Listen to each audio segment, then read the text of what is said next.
Here we go. We're on record. And welcome to the course. This is SSC, Senior Seminar Course in Social Connectedness. And the real title of this course, which is kind of long, is, let me go to the top here. I've got two screens going, so if it looks like I'm not looking at you, I'm looking at my other screen. Let me do it this way. Oh, yeah, that's good. Social Connectedness Using Digital Technologies. So that's what the course is titled. And I hope you all have a copy of the book. The book is fantastic. It's called Super Connected, the Internet, Digital Media, and Techno-Social Life. And I'm going to share screen now. And so when I share screen, just let me know that you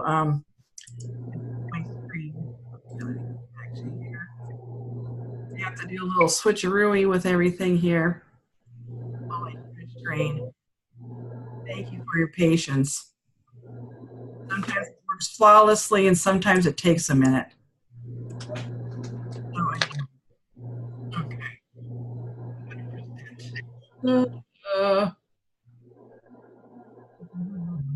Here we go. All right. So let me get back to share screen here. We'll go to this one. Come on, screen two. It's not working. Come on, screen two. It's not being connected. Okay, let's see. What do you see on your screen? There we go. Do you see something? Do you see the book? It's like an Excel. I mean, not Excel, PowerPoint. Yeah, it's a PowerPoint. It says SCC 499 Senior Seminar, and you see somebody with a computer. You see some people in the top right-hand corner on their cell phone. Is that what you see? Yes, that's what I see. Okay, wonderful. So this is a little introduction to our course. I don't have a lot of slides for today, but I want to show you the book is really, really good. And I look around quite a bit for a good textbook for the course. And I'm more into practical books than I am into theory, because that's the way the world is these days. Let's go to the next slide here. Okay, just want to go over some grading points on the course. We have discussions, which if you've probably already been in a USU class, we know we have weekly discussions. We have a couple quizzes in this course. They're very easy and straightforward. We have 3 key assignments and a self-reflection. So that kind of goes over what we are doing in this course. And if you have any trouble with anything, you can text me, you can call me, you can email me. Unit 1 is called How Did We Get to This Point? And the whole basis of this is, if you look back on history, I mean, I remember when I was a little girl, that was back in the 1960s. I was born in 1960. And we'd go out and we'd ride our bikes, and my mom would have us put a dime in our shoe in case we needed to make a phone call while we were out playing with our friends. And that's about all the connectedness I had to my parents when I went out after school. And everybody else was that way too. And the rule was you come in when it's dark. Well, now it's really changed a lot from that. It's changed dramatically. And I have this picture of this family. They're all on technology devices. They're not even looking at each other. And I think I look at this world and I compare it to the world it was when I grew up, and I think, how in the world did we get to this point?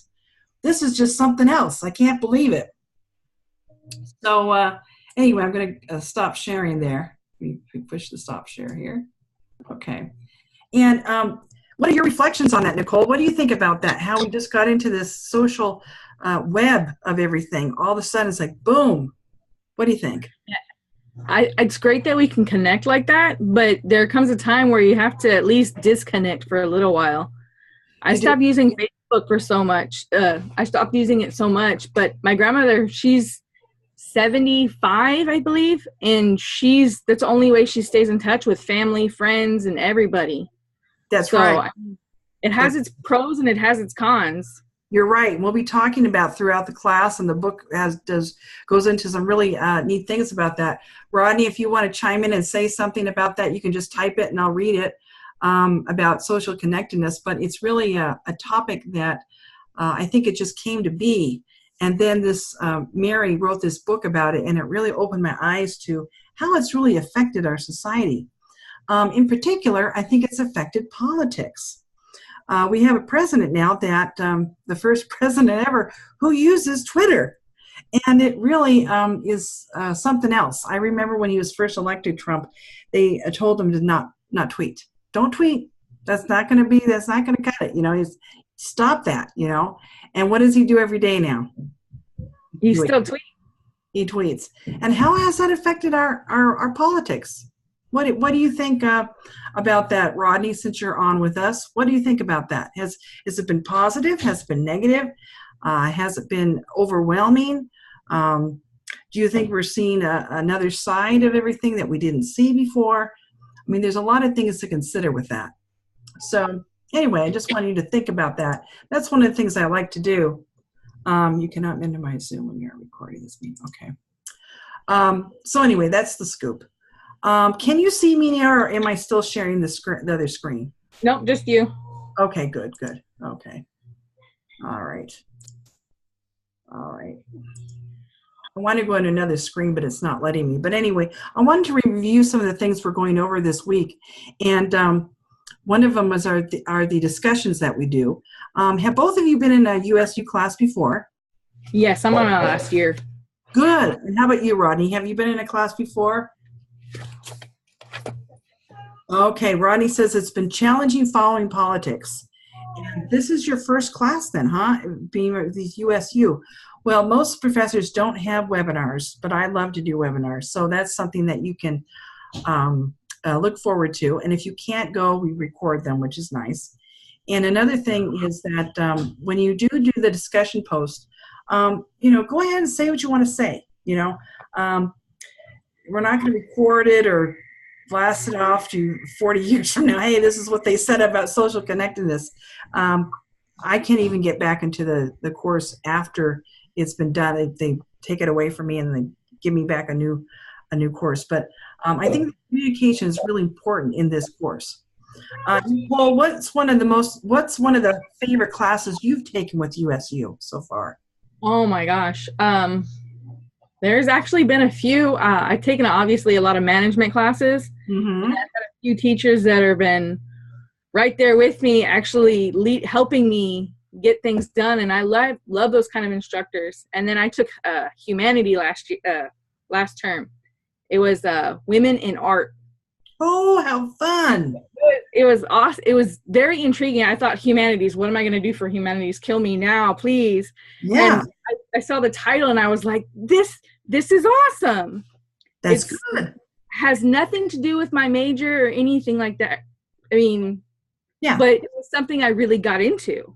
Oh, that's good. That's really good. Did they happen to have webinars or did they have slides? Or I'm kind of curious how they did that. She didn't have any of that, but she was constantly doing announcements. She sent you emails like 2 or 3 times a week. Good. So yeah, and that was the complete opposite of what my psychology teacher was doing. So I was like, yeah, sometimes, everyone needs a little reminder every once in a while. So if you're one of those people that like reminders, I can put on a lot of reminders. But if you just like a once a week reminder, that's okay too. That's fine. I'm going to try to move this over here if I can and share the screen again. I just saw something I want to share again. Okay, share. Let's go over here. Okay, do you see this slide about Tim Berners-Lee?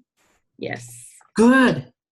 Now I put him into this week's unit, and I think there's a video about him, but he really made a difference in how the World Wide Web is managed. Because back then he wanted to make it free access to everyone, kind of like a library or whatever, And I think that really made a big difference in the whole world. What do you think, Nicole, about his philosophy about making he invented like the index system and everything for the World Wide Web, and then instead of closing it off and charging money for it, he decided, I think this should be available for everyone. I'm trying to remember, they made something before the World Wide Web. Mm-hmm. And they wanted to share it with the world, and they finally had to not do that because it was getting out of hand and people were taking advantage of it and everything like that. So it's great to share, but like Wikipedia, you don't even know what's really going on in there, and you can't uh it's not guaranteed correct information. Right, it's not credible. And what we're also finding more and more on the web is that you can't trust everything. You know, you have to find sources. And I happen to be, my background is in education, and I used to teach school in the K-12 sector. And, you know, kids are real gullible, and they'll see a website and they'll believe something's true, you know, and they have to take everything with a grain of salt and have secondary sources, third sources, whatever, and make sure they're credible sources. Otherwise, what they get is not the truth. You know what I mean? Yeah. And even they say to use like .gov or .org and all those other ones. But I think some of the newer people are getting smart and creating websites with those the .orgs. So you still have Yes, to be careful. that's right. It's very easy to buy a domain site and make it .org, and then somebody else thinks you're credible, and you cannot be.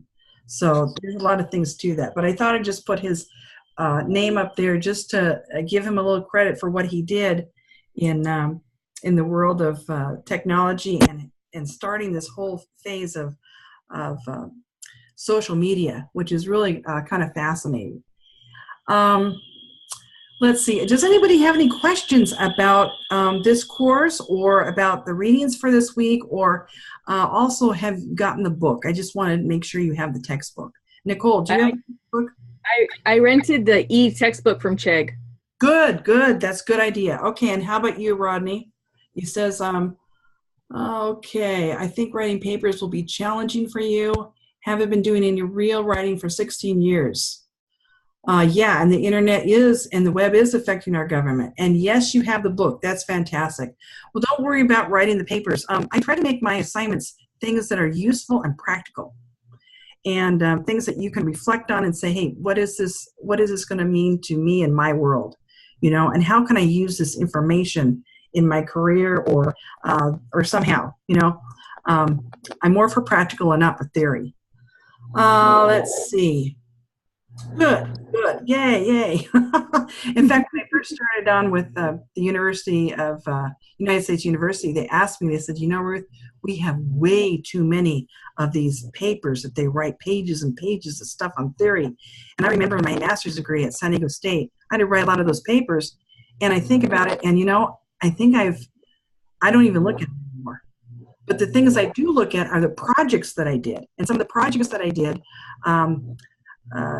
those I kept because those were things that I could use. So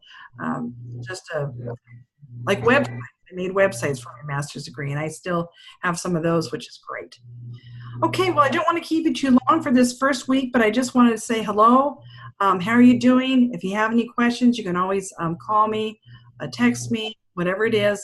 And we plan to have webinars at this time every week, if that's good with you. Is this a good time for you, Rodney? Is this a good time for you? Nicole, how about for you? Yeah, it's actually a fairly good time. I just need to make sure my daughter's in bed. Good. And how old is she again? She's 9. Oh my gosh, that's fantastic. Well, it's nice to meet you. I'm going to stop the recording right now, and then I'll talk to you both for just a second here. Okay.